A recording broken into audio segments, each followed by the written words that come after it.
Alors moi je suis venu aux fourmis tout petit, hein. Mes parents avaient fait construire dans la Loire et en fait c'était une nouvelle maison avec beaucoup de terrain vague autour, donc je me suis mis un petit peu à gratter la terre et puis j'ai trouvé ça amusant d'abord, en premier abord, tout petit, hein, je sais pas 5-6 ans, quelque chose comme ça.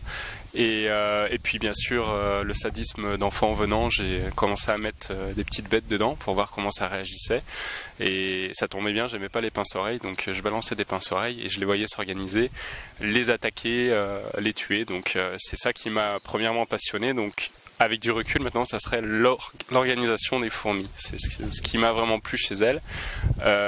Bon après période adolescence, tout ça un peu oublié, il y avait d'autres préoccupations à cet âge-là et revenu à la majorité, donc plus 17-18 ans, j'ai commencé à m'y réintéresser de nouveau et je pense que l'essor d'internet m'a beaucoup aidé aussi parce qu'il y avait les forums, bien sûr, il y avait une mine d'informations qui m'ont permis de plus être seul et de partager tout ça, d'essayer de comprendre comment ça fonctionnait et de m'y intéresser de plus en plus.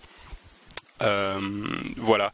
Alors parallèlement, j'ai fait des études en environnement. Sans doute, c'est pas dû au hasard. Hein, et mon travail ne me plaisant pas, j'ai enchaîné ensuite sur la boîte à fourmis, donc qui est une structure que j'ai créée il y a maintenant 2 ans. C'était en 2013. Nous sommes en 2015.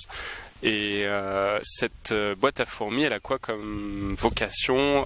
Elle a une vocation pédagogique et de vulgarisation. Parce que moi, c'est ce qui m'intéresse aussi dans les fourmis, c'est d'essayer de faire partager ça, d'essayer de faire comprendre comment elles fonctionnent finalement, et aussi de faire comprendre qu'il y a de la biodiversité dans la nature, et de le faire comprendre avec les fourmis.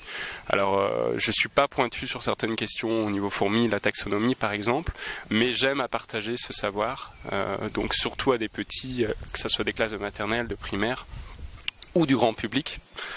J'aime bien partager ça. Donc voilà, la boîte à fourmis, c'est des interventions dans les classes et dans des salons, dans des, je sais pas, un agenda 21 de mairie, une fête de la nature, ça peut être un petit peu tout ça. J'en vis depuis 2 ans, donc je suis très content de vivre de ma passion, parce que c'était un petit peu un pari, hein, c'était pas sûr que ça marche.